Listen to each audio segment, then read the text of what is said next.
Hey guys, so in the past I have talked about like self-care as far as for healthcare workers specifically, especially now being so important because ever since COVID arrived on the scene, healthcare workers have really, really found themselves in a space where they need self-care more than ever. And, not only is self care important just on a general basis, but especially for healthcare workers because we are constantly dealing with, potentially upsetting, emergent, um, depressing situations because you can get close to patients, you can get close to residents, and, things can happen with their health and in their life that can end up actually killing them. And so you are kind of left to pick up the pieces and deal with losing patients and residents and friends and coworkers. Especially with COVID, there have been a lot of healthcare workers who have been working on the front lines who end up committing suicide because they can't handle it anymore, or, you know, it's just a lot to deal with. And so I wanted to talk about self care and just kind of how important it is, as well as share some tips with you guys. I do think that you should be shielding yourself and your loved ones. Like, don't allow yourself or your loved ones, if you're a healthcare worker, to be overexposed to news that may cause anxiety or depression. Um, Take reasonable, well informed measures to make sure that you and your loved ones are safe, that you are spending enough time doing things that you like, getting your mind off of work. Try not to talk about what happened at work with your loved ones because it allows all of those events to continue on into your personal life. Another tip that I would say is to just basically acknowledge the fact that you need to find a healthy way to cope with the things that you've seen at work. I have seen patients die. I have held people's hands as they have died.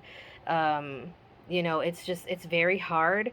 Um, if you need help, if you need to talk to a therapist or, talk to someone who understands what you're going through, then don't be afraid to do that because I would much rather you reach out to somebody who, is able to help you like deal with your feelings in a healthy way.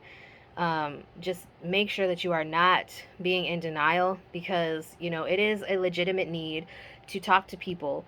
Um, you know, it's okay to ask for help. It's okay to seek help.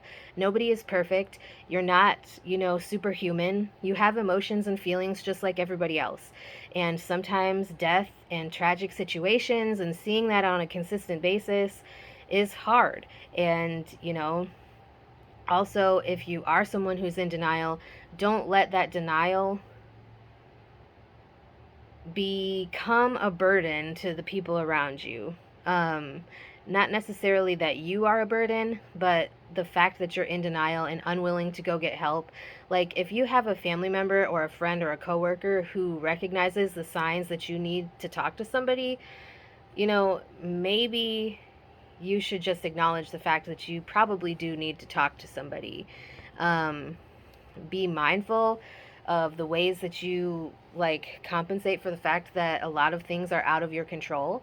Um, Obviously, a lot of people like to feel like they are in control of the things that happen in their life on a daily basis, but with healthcare, it is such a rapidly changing environment that like we tend to micromanage things.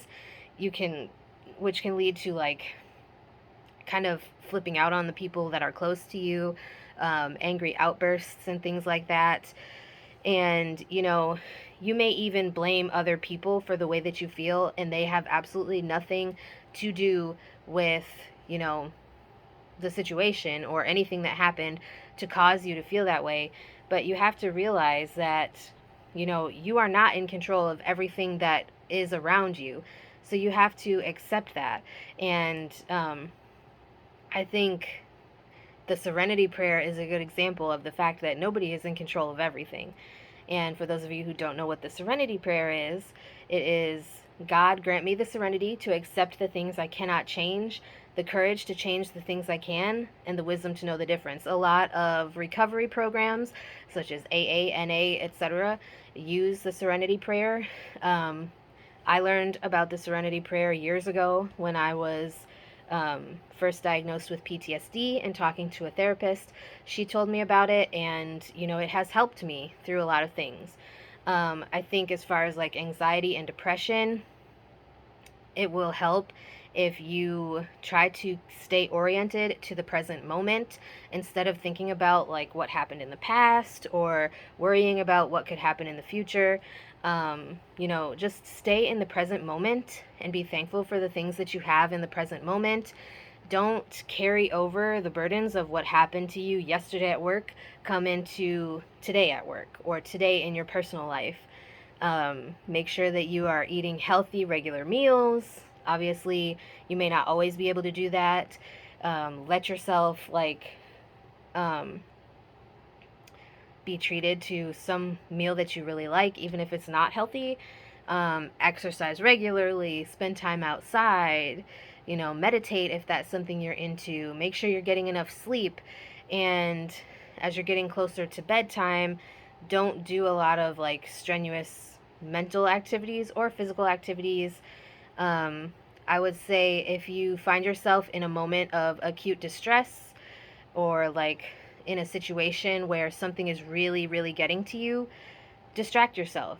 Figure out a way to help yourself kind of like separate from whatever is causing that anxiety or distress, like whether that's literally walking away, like putting some water on your face, stepping outside, um, doing some exercise, taking a jog, watching your favorite Netflix show, getting yourself a snack, watching some YouTube. And I think one of the most important things that you can do, kind of as some self care, is create a network of support for yourself. Make sure that you are, consistently talking with your network of support. Let them know like ways that they can help you if you are having one of those rough days where you just kind of need somebody to vent to with no judgments, or you need somebody to kind of be that distraction, take you out of your house, make you focus on something else other than the demons in your head. um, you know, you may need a support group. I'm not sure about like whatever area you live in, but I have found online support groups for healthcare workers in the past. I haven't really looked into that lately because I haven't been working in a setting where um, my residents are dying, because I have taken a break while I was doing medical assistant school. But I just think, having a good, strong social support system, whether that's your family, coworkers, friends, people who you went to like CNA training or nursing school or medical assistant school, whatever the case may be, finding somebody who understands the situations that you are dealing with and kind of the things that you are going through and can be there, like be that shoulder for you to lean on, is so important. And, I just, every time I see in the news that another healthcare worker killed themselves because they didn't know how to, you know, take care of themselves or reach out for help, they didn't feel like there was anybody who understood what they were going through, it makes me so very sad. And that's why I always try to, you know, make sure that I'm doing enough self care. I know that I tend to neglect myself, and that's kind of, I feel like, a really normal thing for healthcare workers to do because we're so used to taking care of everybody else. But I've said this before, and I'm sure I will say it again: you can't help anybody else if you don't help yourself first. You can't pour out of an empty cup. What are you offering to other people if you've already used up your own, you know, support, your own mental capabilities? So, anyways, I hope you guys found this helpful. I just want to make sure that people are taking care of themselves, like, especially now, because even though COVID has gotten a little bit better, like, some of the mask mandates are going away, cases are down since we've been getting the vaccine and everything. But there are still cases of COVID out there, and there's still a lot of people who, they're dealing with pandemic fatigue and they're feeling burnt out because, Healthcare facilities are still in dire need of qualified healthcare professionals. And, they were short staffed before the pandemic and they're still short staffed now. And, it's just, I don't see it getting easier right away. Hopefully, eventually, we'll be able to get some sort of staffing back up.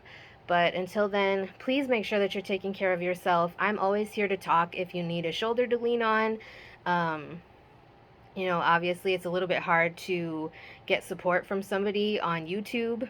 Um, but I'm always willing to help. I do have a Facebook page, I have an Instagram page, and if you go through my channel, the tabs, the links to my other social media pages are on there. So if you do need to connect with me in a different way other than YouTube, feel free to do so. But yeah, I just wanted to share those tips with you guys. Hopefully you found them helpful. If there's any other topics you'd like me to address in the future on my channel, please make sure to let me know, because I am creating a list of the topics you guys are requesting, and I will get to them as I am able. So I hope you guys are having a great day, and I will talk to you guys again tomorrow.